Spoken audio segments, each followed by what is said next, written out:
watchers, it's your girl Big Ish. Welcome back to my channel, Black People Watch. This week we're going to review the scariest, frightening Friday movie, The Black Box. Black box, black box, black box, black box. 30 years ago, there was no black box. Sorry. Okay. Anyway. Black Box is a horror, mystery, sci-fi, thriller film written by Emmanuel Koffer. Am I saying his name correctly? I hope so. And Stephen Herman, and it is directed by Emmanuel Koffer. Now, Emmanuel Koffer has been a director in Japan for a number of years, so this is his first American directorial debut. So congratulations to him. I actually got a chance to interview him with the Africa Roundtable, and he was really nice. Blumhouse production film that is produced by Jason Blumhouse, and he's released a number of films during the holiday season for Halloween, and you know, they're really good. A lot of them are with new directors or people who are fresh or have limited directing experience and writing experience. And I just think it's awesome. Blumhouse is giving a lot of minorities a chance in regards to backing their creativity and their projects.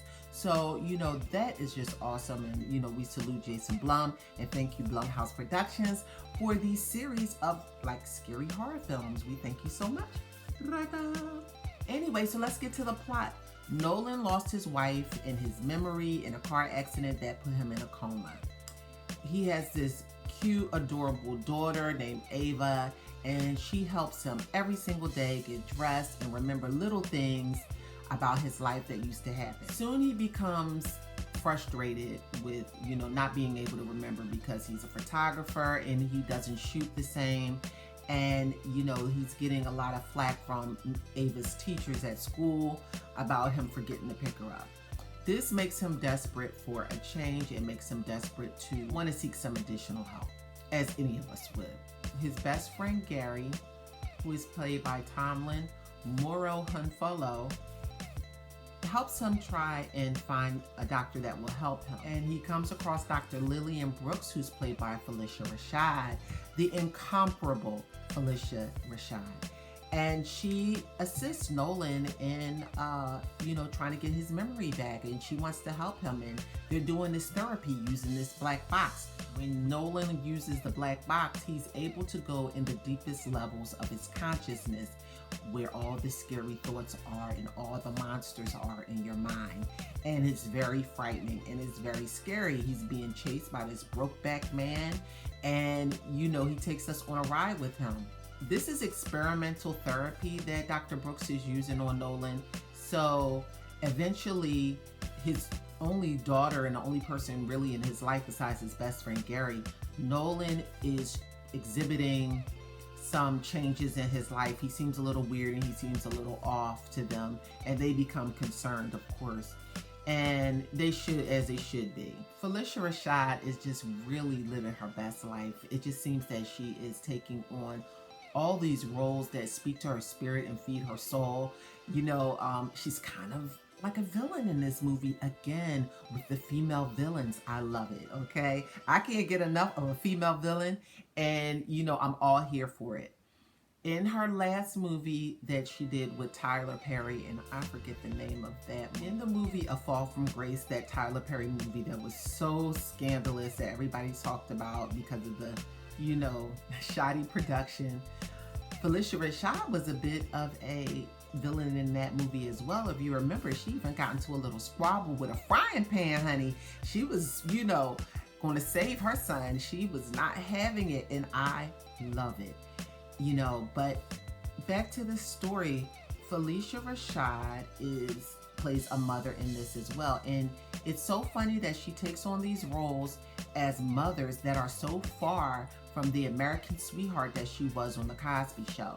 And so I'm definitely here for it. I love how she's just taking control of her life and doing whatever she likes. And that's what being in those, you know, golden years is all about. And I'm not saying that she's old or anything like that. I'm just saying, you know, she's up there and she's paid her dues and she could do whatever she wants. And I am just so proud of her. Mamadou Arthi also just gives a stellar performance in this. He's just great.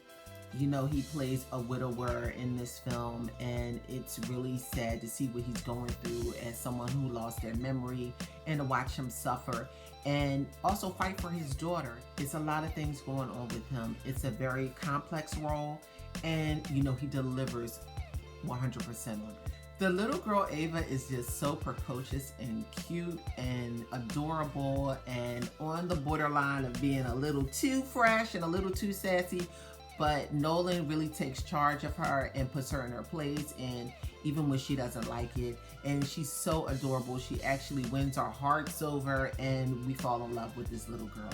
And we're rooting for her the entire time. The Black Box movie is really, really good, you guys. I wouldn't necessarily call it a horror film because it is listed under horror. I would more so call the Blumhouse films that were released, these 4 films, more of psychological thrillers. I wasn't really that scared with the Black Box. No, I was scared. I was scared. You'll be scared too. It's very thrilling. I will say that. I was on the edge of my seat and my heart was pounding a little bit. I did feel some palpitations going on in there. And you know, a little nervous. You know, my anxiety starts building when I watch movies like this. And that did happen for me. So the direction was really great. The acting was superb, of course, with veterans like Felicia Rashad. I mean, what else could you ask for? And Mamadou Athie. So, you know, you're going to love it this weekend. Turn it on, watch it, kick back, pop some popcorn, drink your wine, and thank me later. And I'll talk to you next time. And if you get a chance, look at those Blumhouse production films that are made by minorities. You're going to love it. I'm going to do a series of all of them, I think, on the days leading up to Halloween. And let me know what you think. Like, comment, and subscribe down below. Now I'm beating up my microphone. I used to beat the flowers up. Now I'm beating up the microphone. Like, comment, and subscribe below. Tell me what you think. Have a great weekend, you guys. Enjoy some sun. Hopefully you have some sun where you are and some great weather. And I'll catch you next time. Bye. Bye-bye.